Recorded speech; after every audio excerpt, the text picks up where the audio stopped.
Good morning, good afternoon from wherever you are. Welcome to Marking Absences, Shifting Narratives.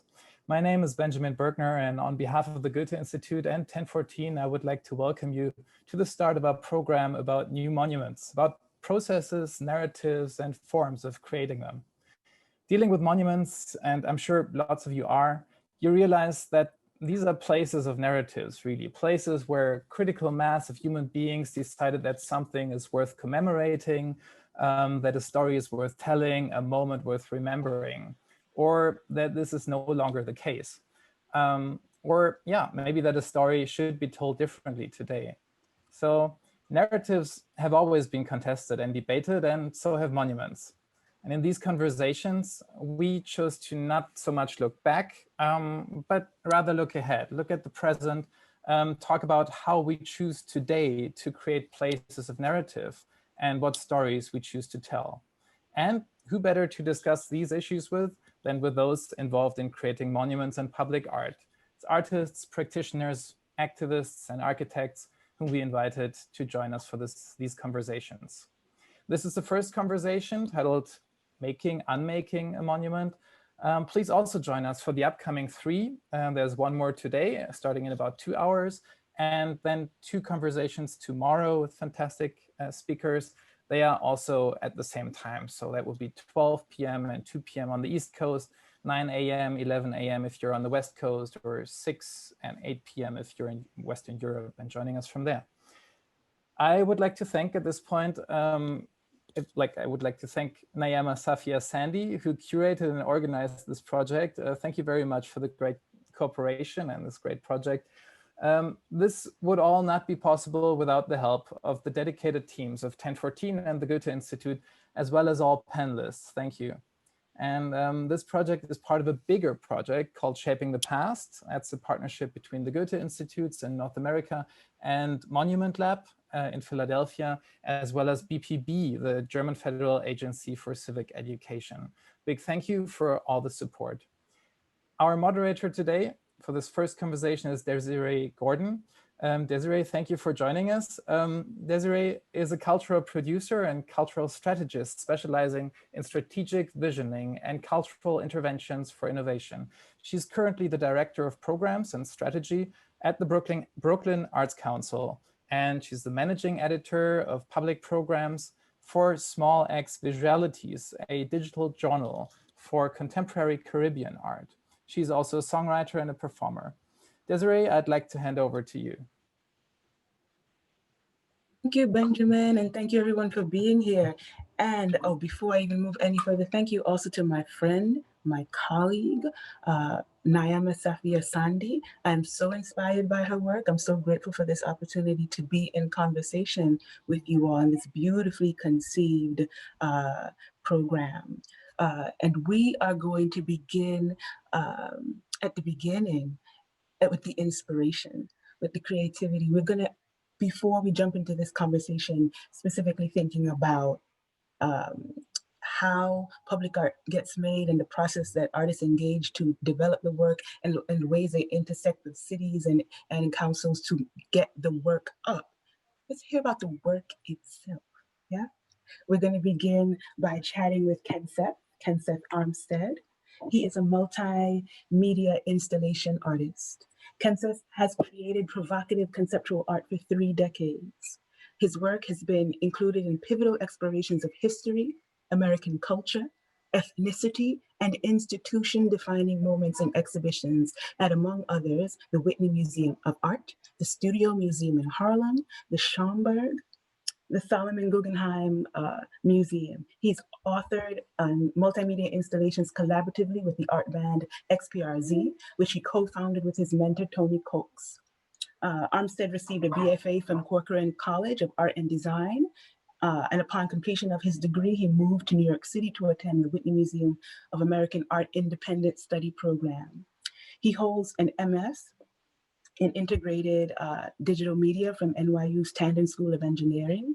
Armstead tirelessly works to explore difficult terrain, new histories, complex identities, and nuances in his work. His work seeks to create beauty out of the connection to and honoring of the invisible and forgotten American culture. I had the great pleasure of hearing him present a bit about his trajectory as on a panel with the Department of Cultural Affairs. So I'm super excited to hear him tell us a bit about his most recent project now. Thank you, Kenseth. Thank you very much, Desiree. It's such a pleasure to meet you in this format. And of course, Niama and the Goethe-Institut. I want to thank everyone who is involved in this. And obviously, there's so much more conversation that has to happen. I'm going to now, I'm first one up, so I'm very nervous, but I'm going to go now and share my screen and share content, screen. Okay. And now I'm going to go to the productivity.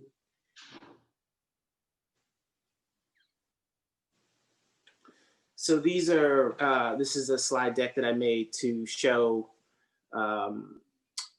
works that I've been doing over the last decade that are almost all public art and installation. I know that right now it seems really important that everyone should be talking about public art. And I've been in this space now for over 7 years. And I'm really glad that everybody is starting to engage and really take seriously the public sphere. Because in the end, most people won't go to a museum, they won't go to a gallery, but I believe that our most effective way of contacting people is being on their street corner. So I'm going to show the first work from Sankofa _, which is a new series of work that celebrates the African diaspora. Can everybody see this title card for Boulevard of African Monarchs? So Boulevard of African Monarchs is in Harlem right now at 116th and Adam Clayton Boulevard. And it's presented by the Marcus Garvey Park Alliance and the New York City Department of Transportation's Art Community Commissions. This project was designed to connect Harlem, which is a hub of African excellence in America, to Tiabele, Burkina Faso, a royal court of the Kasena people. The work reproduces house paintings by women artists. It's a tradition that predates the triangular transatlantic slave trade. And the sculpture transforms the work of these women artists, their marks, into freestanding shapes that breathe. This work was dedicated in loving memory to Emmett Till, Tanisha Anderson, Trayvon Martin, Sandra Bland, Eric Garner, Breonna Taylor, George Floyd, and of course the many, many thousands more who have been lynched in America. The Boulevard of African Monarchs is the first sculpture in the Sankofa _ series. It's site-specific work, and it is essentially the Sankofa _ project is basically from the word Sankofa, which is in Twi language, means go back and get it. The work celebrates Africans, their diaspora, and it proclaims Black Lives Matter in 3 dimensions. And of course, Black beauty free in the public square. So this work was about 2 years in the making. And generally it takes 2 to 3 years for a project like this to be made, which is still shorter than a feature film. Average feature film takes 5 years from writing to screen.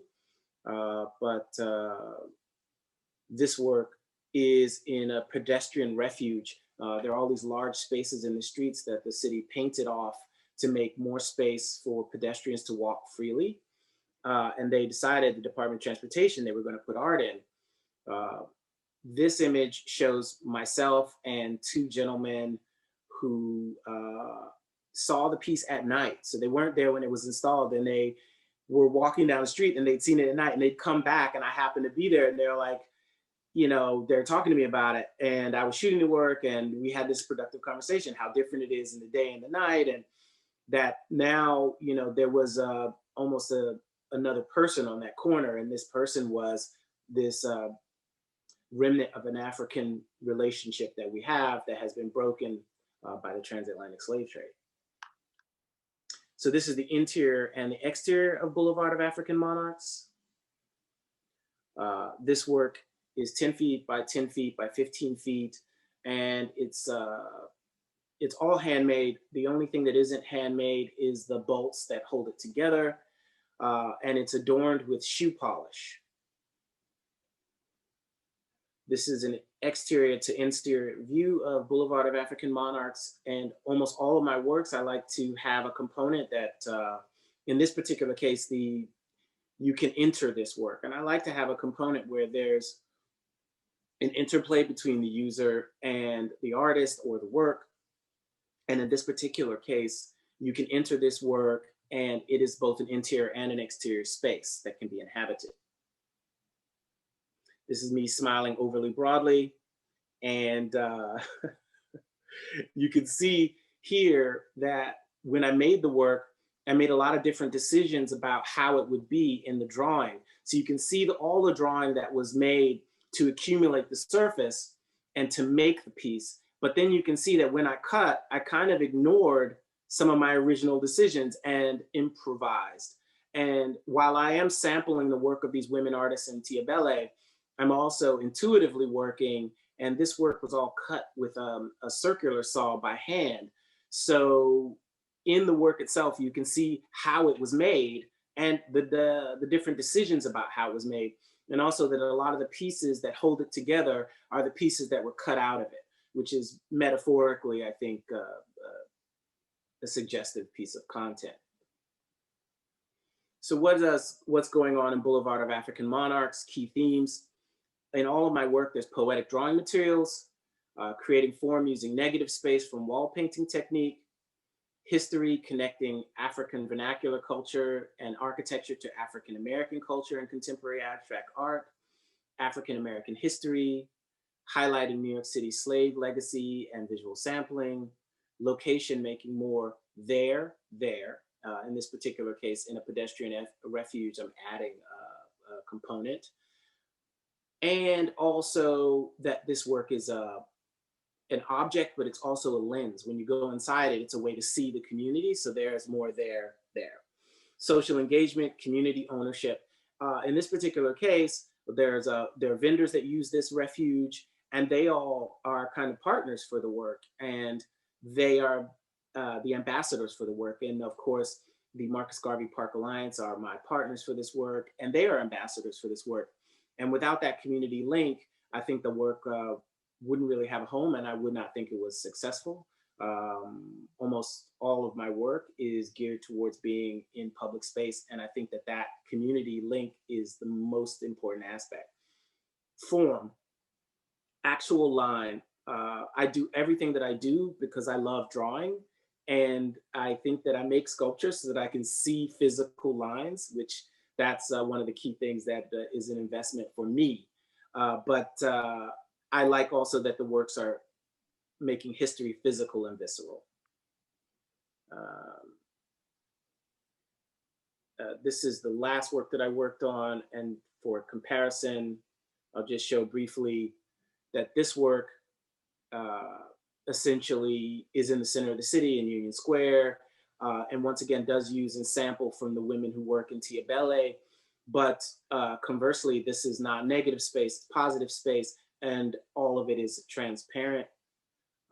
It includes storytelling about the legacy of George Washington, and includes the 20% of Washington's army that is African at Yorktown, and also that this work, Washington 2020, reminds you to view Washington in 3 dimensions, in 360 degrees. So there's a reference to the 20,000 enslaved Africans in New York. There's a reference to the 20% of George Washington's army in 1781. And there's a reference to the fact that 20% of the American population was enslaved Africans both before and after the Revolution. And it connects Washington to this African legacy. And once again, you can see how I'm using the pattern making that is done in Tiabele, and I'm literally returning and getting it and bringing it into the present and reconnecting and building a bridge between our African ancestors who were artists and sculptor, carpenters and laborers and farmers and doctors and thinkers, and then they were kidnapped and enslaved. Washington 2020 key themes. I won't go into all of this because I think we're running a bit. I think I have, and this is the first work where I reference the enslaved in New York. So masterwork slaves in New York, there are 20,000 duck feathers here, one for every enslaved person in 1776 in New York in the colony. I will end there, and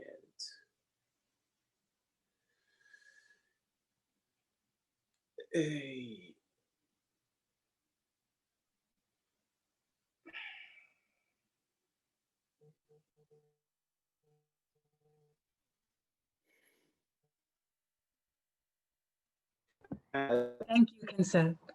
Very much. It was really rich. Did everybody get to see all that? We got all of it. It was super rich. Okay. Thank you for spinning that around for us. We appreciate you. And I can't wait to get back to some of the points that you raised in this presentation, which we'll do when we all come together again after we get to the discussion point. We are now going to ask Olu Oguibe to, Olu, how do you like to have your last name said? How is it done properly?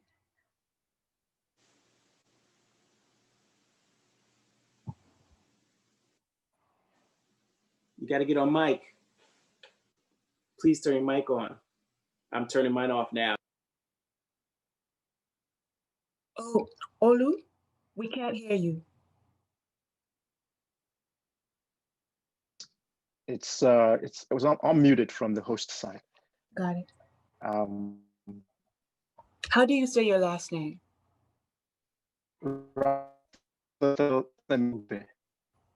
Yeah. The sound was distorted. What I'm going to do just to keep us moving is just to introduce you. I can't hear you on the other hand. I think the connection is poor. Okay. Can everybody else hear me for now? All right. We're going to introduce you, Olu. Olu is an American artist and intellectual. He received Olu Oguibe. I hope that's correct. Is an sorry, American guys. artist and intellectual. I still can't hear you guys. Okay. Maybe it goes back and forth. Okay. Could you have someone else while I'm out? Yeah. Can you call in? Can you call on a separate line? Leave your screen on the call. Use one of the telephone lines to call in as well. Excuse me.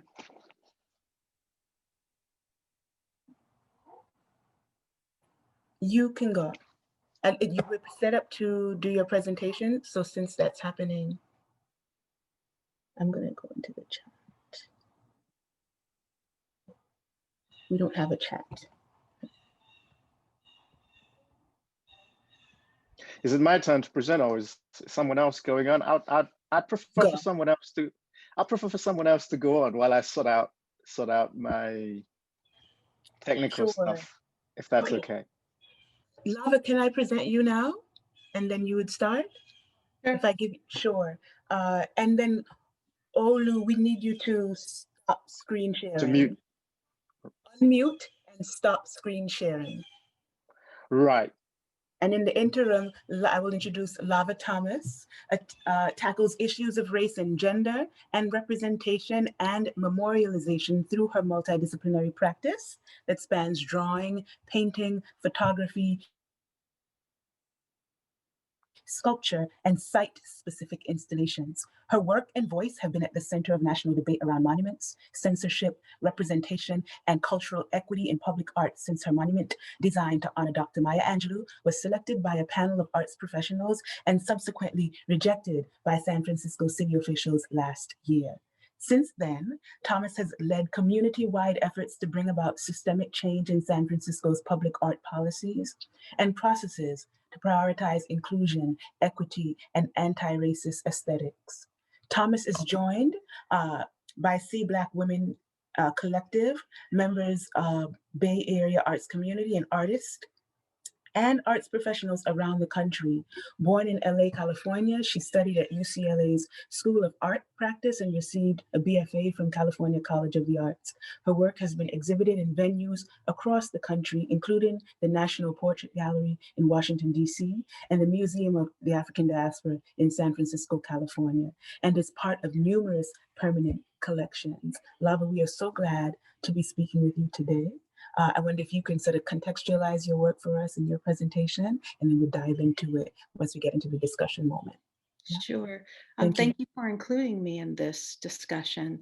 I'd like to thank Niama especially for inviting me, and it's really an honor and a privilege to be here with the rest of you.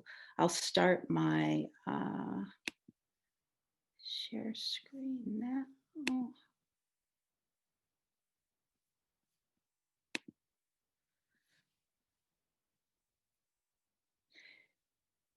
Okay, Portrait of a Phenomenal Woman, a sculpture honoring Dr. Maya Angelou for the San Francisco Library. My work and voice have been at the center of conversations around censorship, representation, racial and cultural equity in public art, since my monument designed to honor Dr. Maya Angelou was selected and then subsequently rejected. So now I'm going to share some of the images from my proposal presentation and discuss the aftermath of the city's rejection of my monument design, which still reverberates today.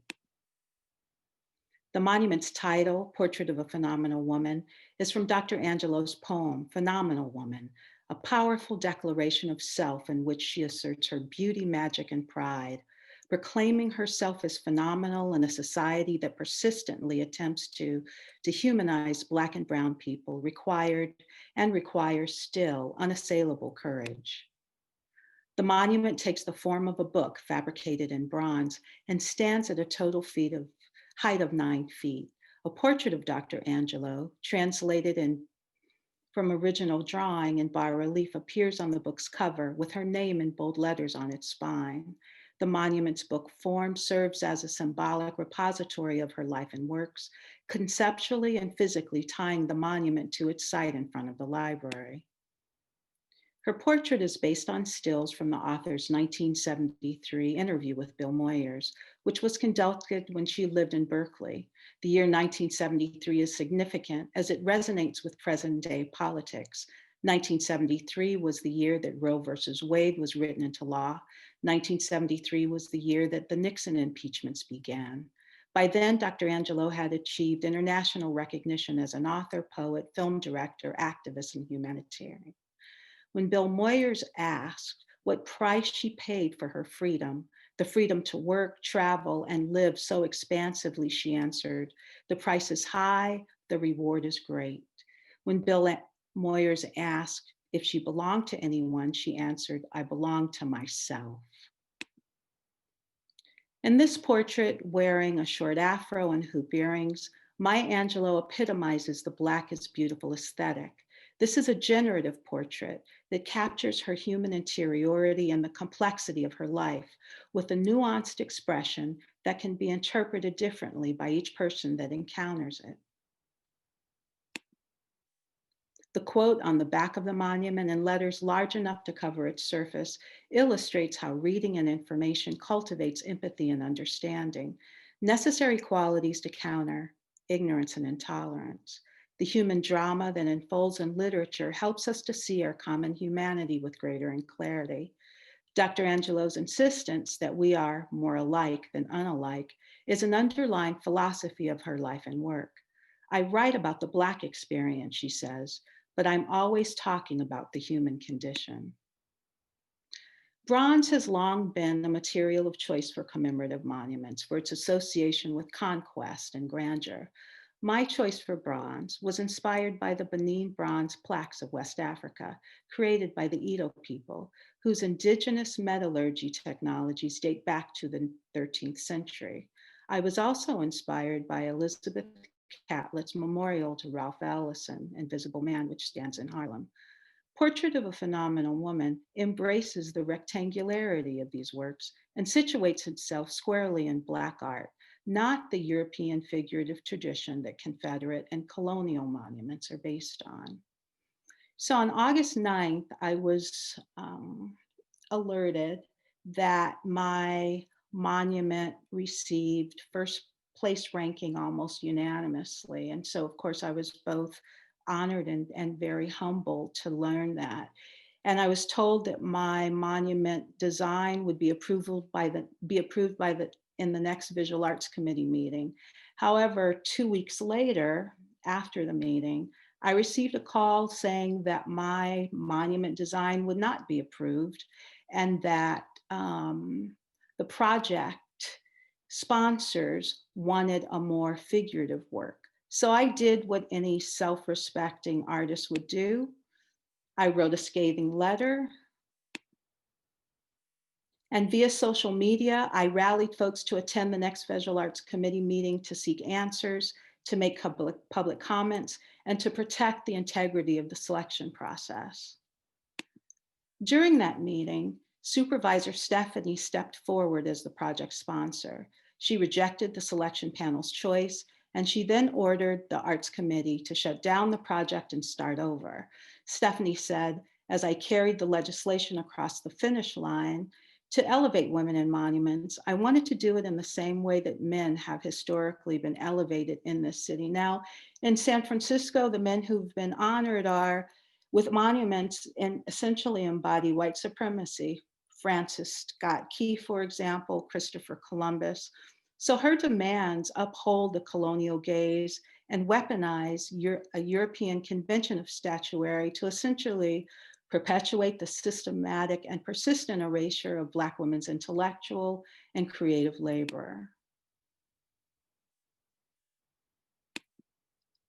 Taking to social media again, I urge the Bay Area arts community to write letters to Mayor Breed and Supervisor Stephanie in protest. And this was covered by international, national, and regional press. And I'll just go through some of the headlines.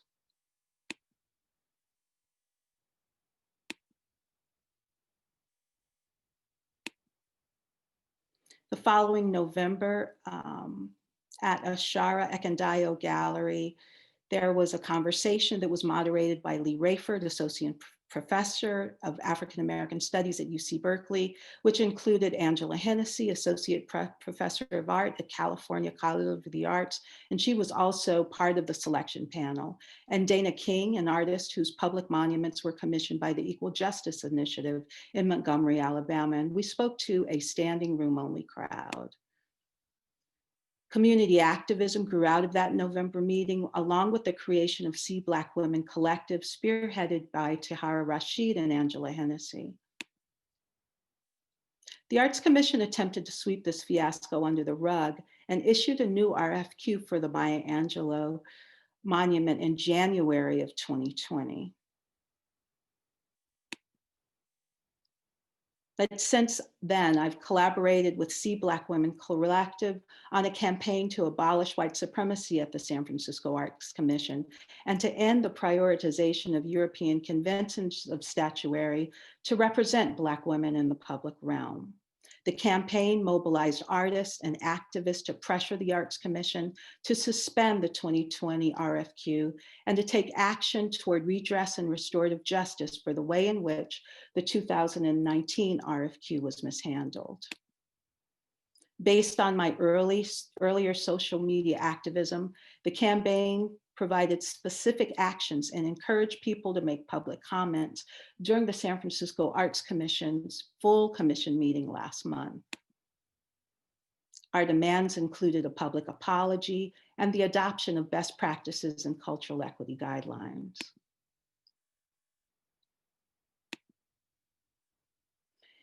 And that meeting was covered by the New York Times. The Visual Arts Commission issued a public apology and voted to cease the 2020 RFQ at that meeting. There is still much work to be done. I'm now in talks with Supervisor Stephanie, and Mayor Breed has taken responsibility for what happened. Each time a woman stands up for herself without knowing it, possibly without claiming it, she stands up for all women. Thank you. Thank you, Lava. Thank you. Appreciate you. Now, Olu, I want to see if we can get you again. Can you hear me? So this is what we're going to do. We are going to hear from Olu today, but we're going to shift directly to Kayla and see if we can circle back around to hear Olu's words, okay? Kayla, are you okay? Are you ready to share? Yes, I am. Thank you. Kayla G Coleman is an art historian, curator, educator, and writer who specializes in modern and contemporary art by Black artists in the United States and the Caribbean. Her work is rooted in topics that include access, post-colonialism, and the intersections of marginalization. She received an AS, an Association in Gallery and Museum Studies and Photography from Queensborough Community College, a BA in Arts History from Brooklyn College, and is currently writing her thesis for her MA in Art History from the City College of New York. Since beginning her career, Kayla has held positions at the Studio Museum in Harlem, New York Historical Society, White Box, and Bronx Art Space. She has regularly delivered lectures and panels and contributed writing and research for books, magazines, catalogs, including publications on Alma Thomas and Betty Saar. Kayla is currently the Deputy Director of Percent for Art in New York City, managed by the city's Department of Cultural Affairs. The Percent for Art program has commissioned hundreds of site-specific projects in a variety of media by artists whose sensibilities reflect the diversities of New York City. It's our pleasure to have you, Kayla, and thank you in advance for your presentation. I'm so happy to be here. Thank you for having me. I'm just going to share my screen and get into a brief presentation on the background of Percent for Art and what it is that we do with the program.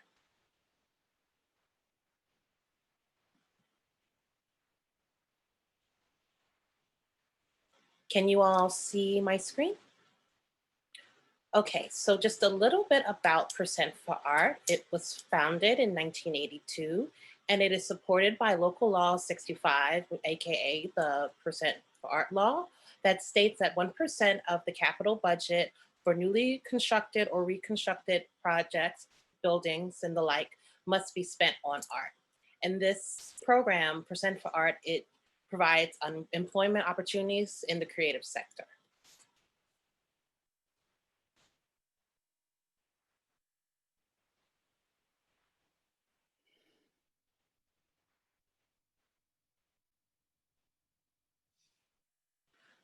Okay. I'm sorry. Okay, so there are some goals that Percent for Art tries to meet, and I believe, meet in every commission. We seek permanent art projects that will last at least 40 years or more. We require that these projects be accessible and are located in spaces open to the public. We value community participation, and they are active in all phases of the Percent for Art process. And we partner with local agencies throughout the city to create these projects. And we value artistic diversity by commissioning artists worldwide. Here is a timeline to kind of sketch out what a Percent for Art project looks like. These projects happen over several years, starting with the initiation, which is at 1% of the capital budget for these projects. From there, we notify local organizations, which help us with our curatorial selection, in which we began creating a list of artists that we think are appropriate for this project. We will then invite the community by we're reaching out to partners and people who are interested in this project, or who may or may not have a stake in this project, or are just wanting the community to be aware in every step of the way. We'll have that first panel, which we will then create a finalist list from that curatorial selection. In between that first and second panel, we'll have community meetings in which we will notify the community that a Percent for Art commission will be taking place in their community. This does two things. It helps the community be aware, and also allows for these kind of conversations to begin happening, as art is for the public, and public art is supposed to serve the needs of the public.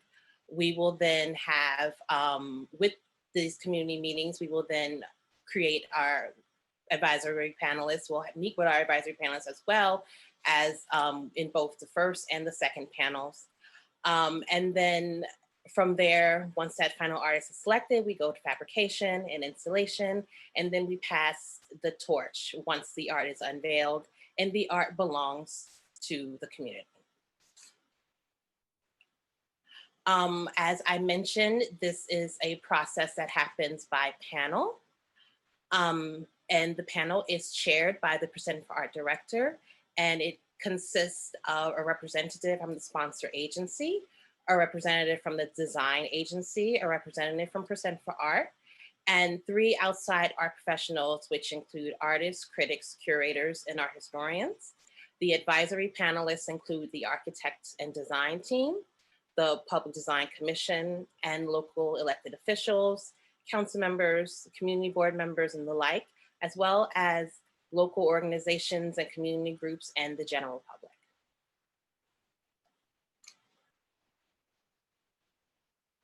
The selection criteria for art for Percent for Art is that we are always looking for the highest caliber of artwork possible, and we seek to set a national example for public art commissioning. While reflecting contemporary art practices, we seek art that is appropriate for the site's architecture, its function, and its users. We seek skilled craftsmanship and the clarity of artistic vision.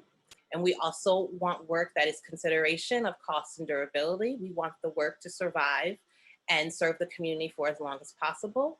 And we also seek commissions that are true to the artist's sensibilities. So that means that we want art that will not only be fit into the oeuvre of that artist, but also be a true reflection of that artist's particular practice.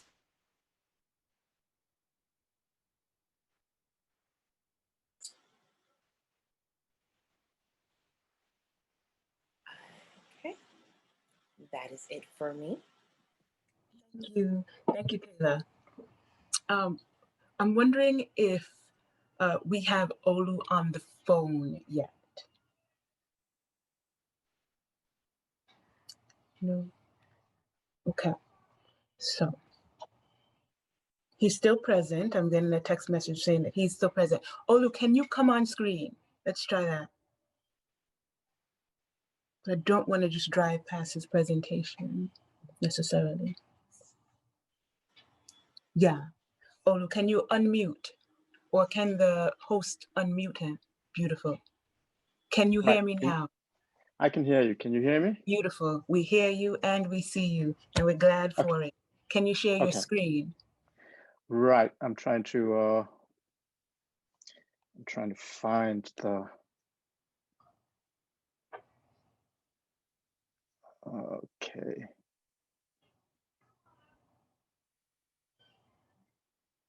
Right. Okay. I should be sharing something else, but can you see me? We see you. If we can't get your presentation on screen, we would be just as happy with you talking us through the work as well. Yes, well, I actually basically wanted to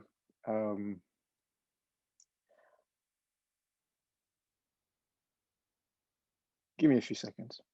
No problem. Right. I think I'm getting there. I'm not a fan of this.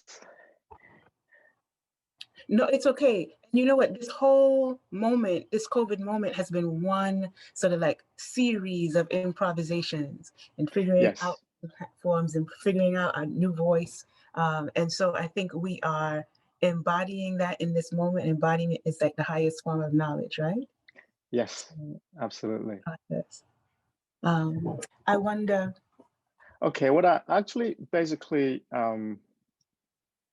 I see the share screen And the bottom thing of now.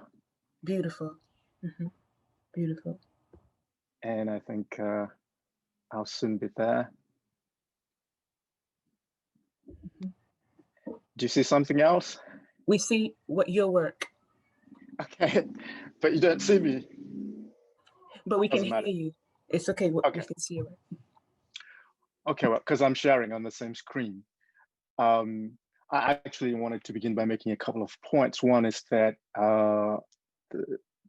it's auspicious that we're doing this with the Goethe, and it's interesting that of all the places that my work has received support over the years that I've been a professional artist, Germany is probably top of the list outside of the African continent. In fact, I think Germany is the only other place where my work has received a lot of support, which is why a number of my public works are located in Germany.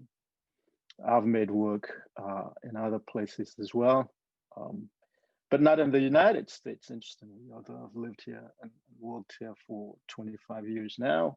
My work is not as well received as it has been in Germany and then in Asia. So this, I'll just do a chronological rundown, if you like, quickly, of some of these works on the screen, and then talk about the most controversial, I would imagine, which is the work that I did for Documenta. I don't actually enjoy, I don't particularly enjoy talking about it because I think as Leva might confirm, we prefer to just make work, right? We don't like to get into all the controversy and get embroiled in all the media stuff that begins to take away from the purpose and objective of the work itself. So very quickly, I'll run through these images to in part show how easy it can be to make public art, and then also show how very difficult and challenging it can be at other times. This work was made in Japan in the year 2000. And basically, I went to Japan and saw the area. This is a state region-wide public art program where these hundreds of artists are invited from around the world every 3 years to make a lot of work across the region. And I was invited. I went and did a site seeing, and then the rest of it really was just sending drawings and images to Japan. The organizers in Japan took care of the rest of the process. Interestingly enough, the original location where I wanted the work was moved, and it was moved because the community where the work is located decided that they have this park where they read poetry during the summer. And they thought that that would be a more appropriate place to put the work. This work is on the bank of the Shinano River. The Shinano River is the longest river in Japan. It also used to be the largest river.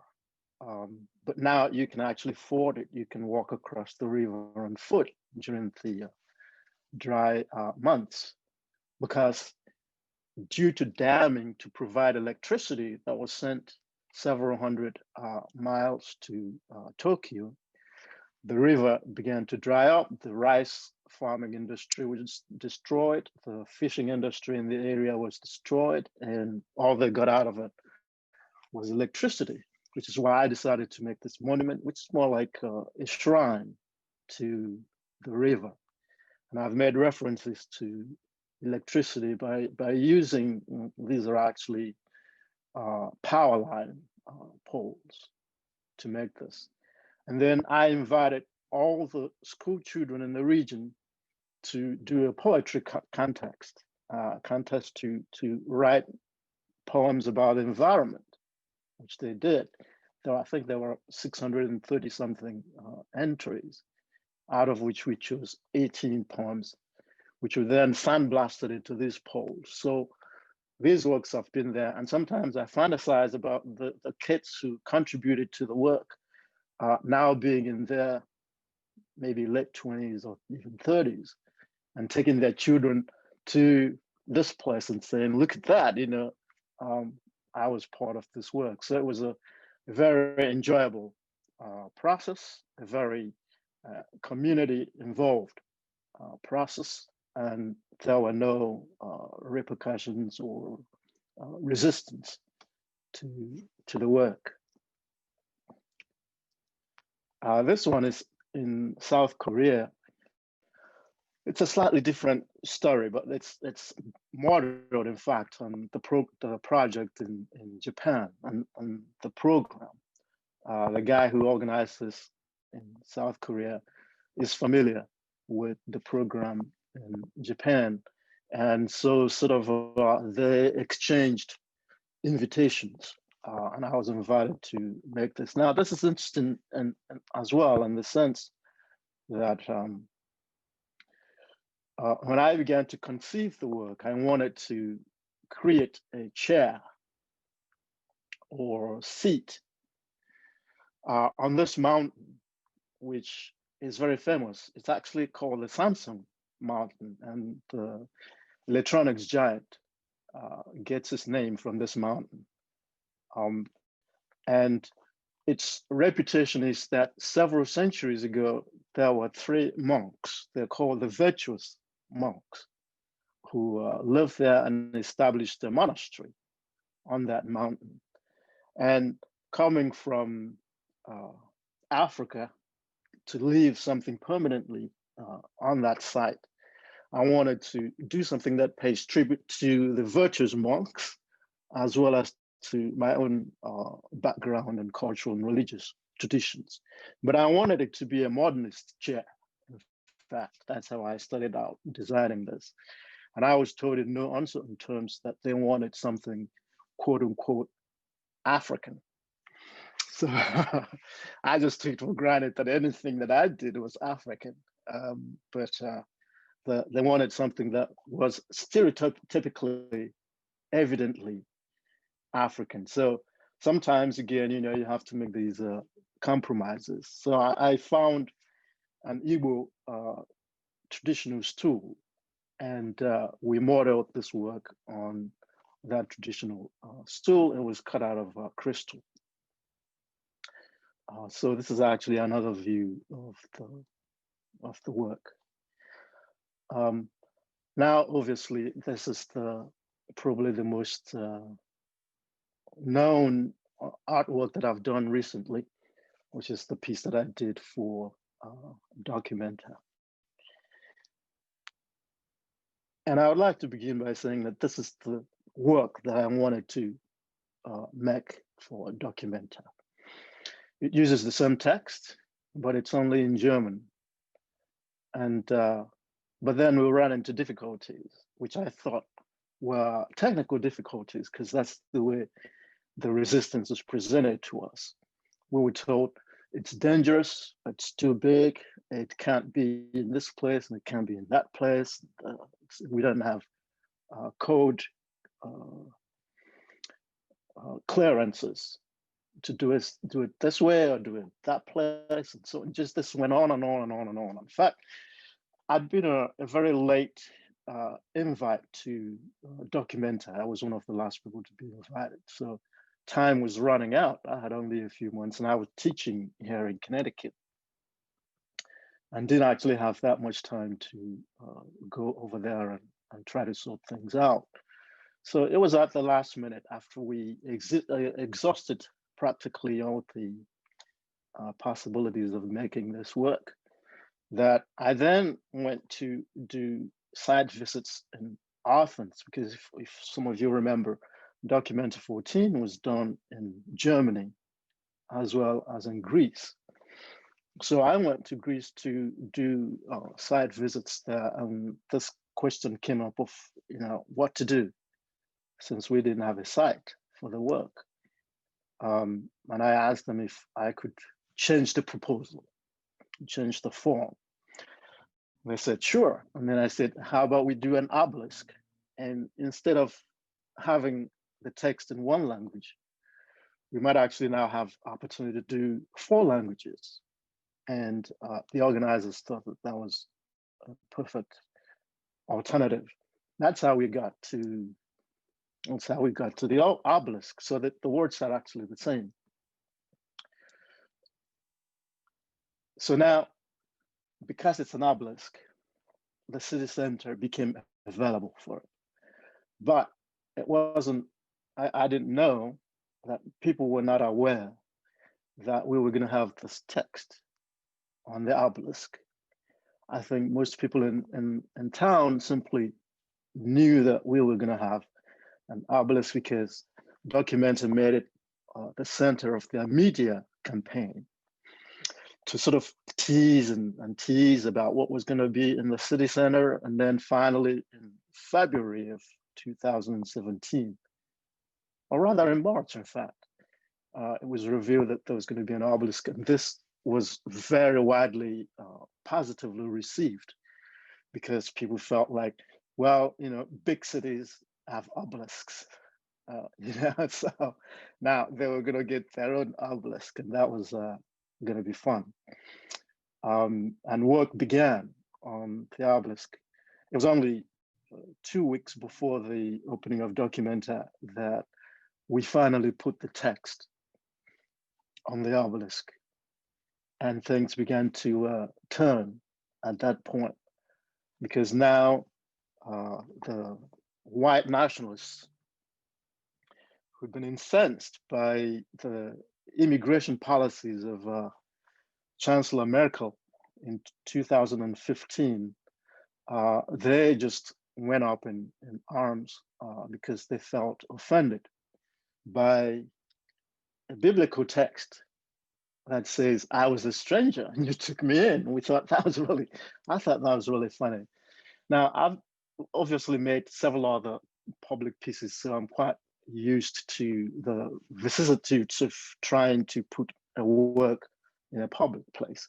And I've actually written several texts about it and taught seminars, graduate seminars about it. So I always had my students anticipate that there might be trouble. I mean, there are so many examples in even recent art history of these pushbacks from the community when they're not very pleased with their work in the public space. So it's an integral part of making work in the public space, is to anticipate that not everyone is going to like it. And sometimes enough people are not going to like it that they might want to have it removed. Or sometimes even to make a different kind of compromise. I always raise the question of the example of the Vietnam Memorial, where a second monument was added to the Maya Lin monument just to palliate and please people. So it would be naive to say that we didn't anticipate there might be some negative reaction, but we did not anticipate that it would be the politicians who would lead this resistance and this pushback, and in a very vehement, almost violent form. Sure. You raise, this point about like the arcs of relevance and the arcs of involvement in these pieces. It's so particular to public art and the work that you all are doing. Whenever we're dealing with like public space and public assets, they have to be stewarded with a kind of a commitment to purpose and standards that acknowledge the collective, right? Right. And so I'm wondering, in all this work that you all are doing, this disparate work that do have some really beautiful through lines, though, how you're balancing responsibility to the collective histories, collective realities, collective values, while also creating I suppose, opportunities for your individual perspectives as people of color in contexts that are not, so that where the aesthetic values and biases can clash? How are you sort of navigating that, advocating for yourselves? And I think especially Lava, Kenseth, Olu, how are you coming to this work? Really sort of trying to find the point where you navigate between your individual voice, perspective, responsibilities, and those of the public space.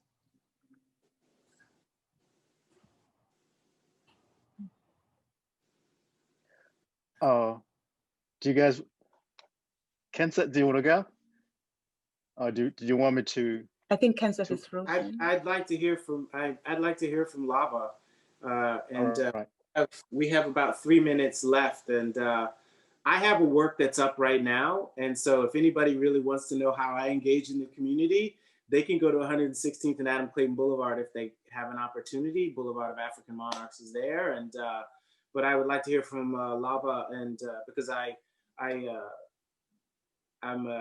new to your work, Lava, and I'm such a fan. I'd like to hear what you have to say. Thanks. In my case, which is different from the other work that I've seen here, I'm commemorating an individual, which is actually a part of my broader practice in portraiture. So I proposed a book form that features a portrait. And the city of San Francisco originally, and to an extent still does, wants a statue, but that isn't part of I don't make three-dimensional, figurative work. That's not part of my larger body of work. So the way that I approached this project was I really looked at Dr. Angelou's art collection. I looked at her words. I read works by Black women scholars, intellectuals, and looked at Black women in art history. And that's really how I conceived of my project. Now, the community engaged after Supervisor Stephanie stepped forward and shut the project down. The community engagement beforehand was in the form of artists and arts professionals, Black women who served on the selection panel who supported my vision. So See Black Women Collective were really key in mobilizing artists, the Bay Area arts community. I mean, I received letters, emails, support from primarily Black women artists around the country, because we are the ones who determine how we should be represented in the public realm, not government officials, quite frankly. So that conversation is still ongoing a whole year later. And the City of San Francisco, the Visual Arts Committee, they've made a public apology. Supervisor Stephanie is slated to make a public apology in the next meeting. Mayor London Breed has accepted responsibility for how this all, for what happened. And so the community in this case overwhelmingly supported my vision after it was rejected. Fantastic. Fantastic. I actually have a question for Leva as well. How else was this resolved? Is there some commitment to revisit your proposal? That remains to be seen. That remains to be seen. It's actually taken the Black Lives Matter uprising and toppling monuments all over the country, but also in San Francisco in particular, to shed light on this situation, because as I mentioned in my presentation, the Arts Commission was just trying to go forward as if nothing happened, and reissued a new request for qualifications and had actually gotten to the semifinalist stage before our activism really stepped up and caused them to pay attention. And it was also the result of yet another form of disrespect in the July Visual Arts Committee meeting, where I was making a statement and I was cut off by the chair of the Visual Arts Committee. You know, it's like the silencing of Black women just has to stop. It has to stop. And our vision for how we should be represented in the public realm has to be honored. So that's an ongoing conversation, but it's taken a full year for the city to recognize just how egregiously our creative and intellectual labor was disregarded and disrespected. Wow.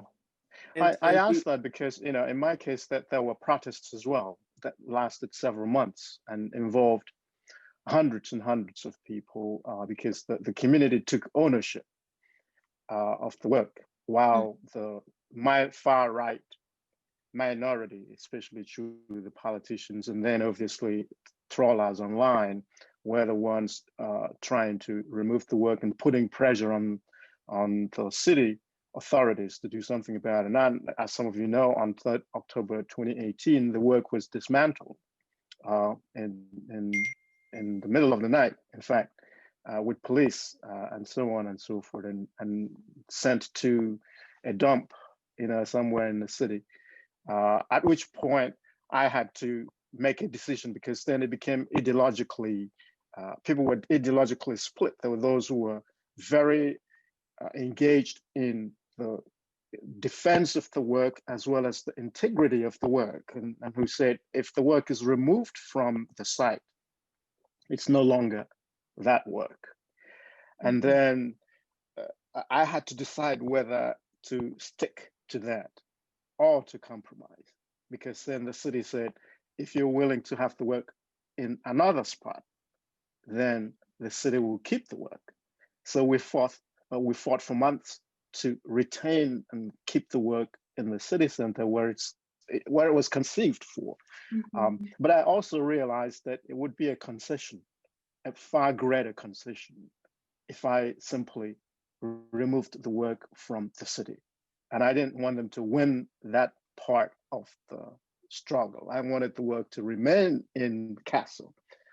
So I had to concede to have the work moved, you know, 100 meters or so from the original site, and to keep it, because it became, I think it became a symbol of Documenta 14 and the trials that not just myself as an artist or people in the community who supported the work, but also the organizers of Documenta went through, you know, going to court, being accused of corruption and so on and so forth, simply because people were offended by the art that was in Documenta 14. So I wanted to know, like, where things stand now, and if have you also considered maybe rethinking the design itself? Is there, do you see any possibility for coming up with a different version of it that might meet midway, you know, middle point between your vision and what people are insisting on? Is that a possibility? Well, you know, I was invited to apply for the new RFQ, which would have meant redesigning a monument to meet their criteria for a statue. But I refused. Right. You know, my work is grounded in an ethos of inclusion and Black aesthetics, and a three-dimensional statue really doesn't fit in with my practice. If you know anything about my work, it's primarily, if it's representation, it's primarily portraiture. And so that is what I was interested in. Right. This is still an ongoing conversation that hasn't been resolved yet. May I ask a question? You know, and here I find it, there's this huge gap between the fact that you personally have been aggressed and the fact that all artists have been aggressed, and the fact that no one is making a space. There's no, like, who are we to address as artists? And do you find that obviously other women artists came to your aid and other artists came to your aid, but in terms of the kind of community and unionizing, or, you know, what union can you appeal to? We don't have a union. I mean, one of my arguments too is that as artists, the only thing that we have is the integrity of the selection process. I don't teach, so I support my studio through sales through my gallery. We may not have health care. You know, we are not organized. The one thing that we do trust is that when that selection is made, it's inviolate. I mean, we know the kinds of politics that go on behind closed doors, and the way that jurors will advocate for whomever their favorite artist is. But whenever we go into a jury process, and I just have to say, this was the first time that I've ever participated in a public artwork. I assumed that it would be handled with integrity. I assumed that it would be handled ethically, and that wasn't the case. I haven't had to, in my practice previously, deal with bureaucracy or deal with elected officials who essentially have power because they appoint the commissioners. But you know? But here's the thing, I wanted to just make this point about, you know, both literally and figuratively, you said, we have no union, and figuratively, we have no union. Mm-hmm. And so in the one case where you're violated, I find it, you know, I wonder if all of this, I mean, yeah, I don't consider that I even work within the art world per se. I make things and you make things, and this is your first time going into public space, and you've been violated for doing so. And now the bigger question is, I personally, after the pandemic is over, if we came back to 100% and we had the art world that we had before, I would personally just be really nonplussed, because like I was not happy before, and I can't see how anybody would think that what we had before was equitable, even if your piece had been done, right? Like no one would argue that this is an equitable system. So now, you know, I'm wondering, it's such the whole so many of the things that we're talking about are iterative processes, right? Like justice is a protracted process, the fight for it is a protracted process. And one thing I'm wondering, and this is a perfect opportunity for Kayla to speak as well, as we're all pivoting to digital space and organizations are trying to figure out how to gather up their white supremacy and throw it in the closet or out the window. I'm wondering, you know, where does Percent for Art, where does the Department for Cultural Affairs see itself in this, again, this arc, its trajectory and its growth around really securing the serenity of integrity in the process and representation in the process that mirrors the city. And I'm really glad to be asking that question of you, Kayla, for obvious reasons. Yeah, that's a big question. One thing I can say in regards to participation is that when we are looking at artists, we look at artists all over the world. I think that is important to mention because New York City is an international city. So what our idea of community may not be the block that we live on, but we're thinking about a global community. We're thinking about that on multiple levels. Also in that New York City is the art center of the world. So we are going to get a very particular, many levels of participation and many ideas of what community mean, and where those ideas intersect is where we try to come and create commissions that serve these prospective communities. The process is not perfect, and that is me speaking as both someone who works for Percent for Art, and also someone who is a member of this global community and a member of the artistic community. I always felt like the work that I did, and I still feel like this is the same, even now, even more so now, I serve the public, I serve the community. When I did work that was not public art focused, it was community based. And so I've always considered my practice as an art historian and curator, which is founded in access, which public art is grounded in access. It's a dialogue between the public and the artists. And these things help me to conceptualize, like, you know, what I would love to see, like globally in public art commissions. However, I think one of the best things about public art is that it is not solely regulated to legislator and government work. Therefore, without, like, I think that having these other commissioning agencies helps try to mitigate some of these issues. For example, maybe like, you know, with what you were dealing with in San Francisco, which is truly, you know, a shame. And I have been following that closely because it relates to my practice as a historian, but also my practice as someone who commissions public art. I feel, you know, mistakes were made. Legislative work takes time. And so with that being said, it is always a process. It's like history, it's a living thing. It's a living, breathing thing that will undergo and has previously and will continue to undergo renovations and trying to find this sweet spot. Unfortunately, with public art, it's always contested on some level. That's the issue of public art, is that it serves so many, so it opens you up to a wide variety of responses, and we have to swim through that. Yes. Go ahead.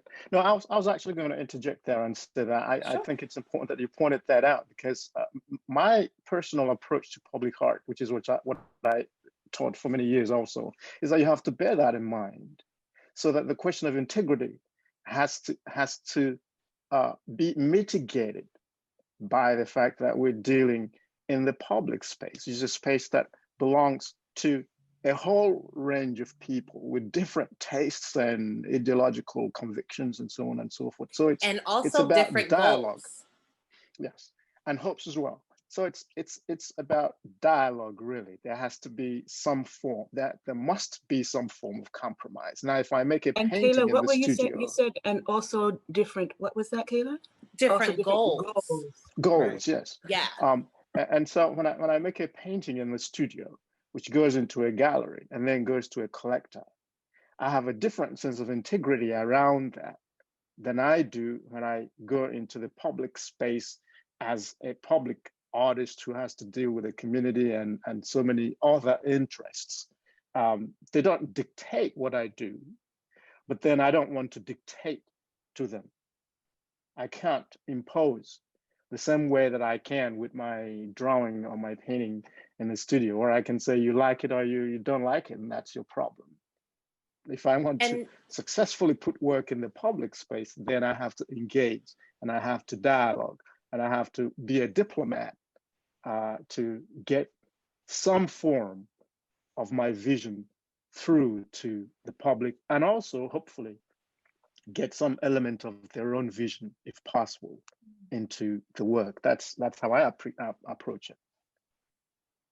And also there's this thing that I don't know, it's kind of like a map that I have mentally like drawn for myself, that what happens is that all these conversations have been happening disparately, and then they come together in this one particular commission, whatever this commission will be. And when it is, you know, publicized, we never think that there won't be something that will be said. We never expect it to be something like, because also that lets you know that if an artwork is debuted and a public work is put in a public space and no one has a reaction to it, whether that reaction is positive or negative, did that public artwork actually serve the public?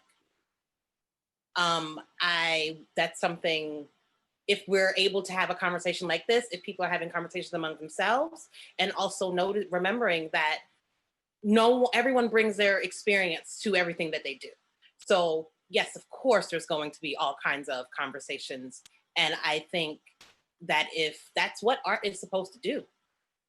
Beautiful. I think the jewel and the sacrifice of public art, of monument making, is that it's done before everybody's eyes. And so the successes and the challenges in that way necessarily sort of embed themselves in our cultural imagination. And so thank you for the work that you are doing, the work that your success is doing, and the work that your challenges are doing, the work that your advocacy is doing, the work that your rage is doing, the work that your empathy is doing to shift public conversation, which, ultimately we hope will shift our legislation, will shift our experiences. Thank you so much to each and every one of you for being a part of this conversation. We did not get to anywhere near all the things we wanted to, because all of what you shared was so dense and so rich. So thank you so much for that. For 15 seconds, and that is, if you're an artist working in public space, I'm working the corner for 6 months before a piece goes in, a year before the piece goes in. Go out and meet people, because at this point, whether or not you do the diplomatic work or whether or not, a lot of the people who are going to receive this work have never met an artist. And I want more people to meet artists. I really believe in that. That's all I wanted to say. Lava, Kayla, Kenseth, Olu, thank you. Thank you. Thank you. Benjamin, take us away. Thank you so much. Thank you so much for your insights and for this conversation. I wish we could have this longer, but we are at the end, which leaves me to just introduce our next upcoming panels. In about 45 minutes, we'll have a conversation between Tomi Arai and Alicia B. Wormsley called Projecting the Future. Really looking forward to that coming up. And then tomorrow at this time, which in Eastern time is 12 p.m., we'll speak with Ariel Julia Brown, Lavender Freddy, and Natalie Hopkinson on Sound as Monument. Followed 2 hours later, that's 2 p.m. Eastern. We have Neila Opianga, Walter Cruz, Hank Willis Thomas, Gerald Cooper, and Kanisa Shaw in a conversation for a matter of public inspiration. Please join us for that, and a big, big, big thank you to our panel today for this fantastic insights and kickoff. Sorry for my technical difficulties. We worked it all out. Thank you so much, everybody, for joining us. Thank you for having me. Thank you. Thank you. Guys.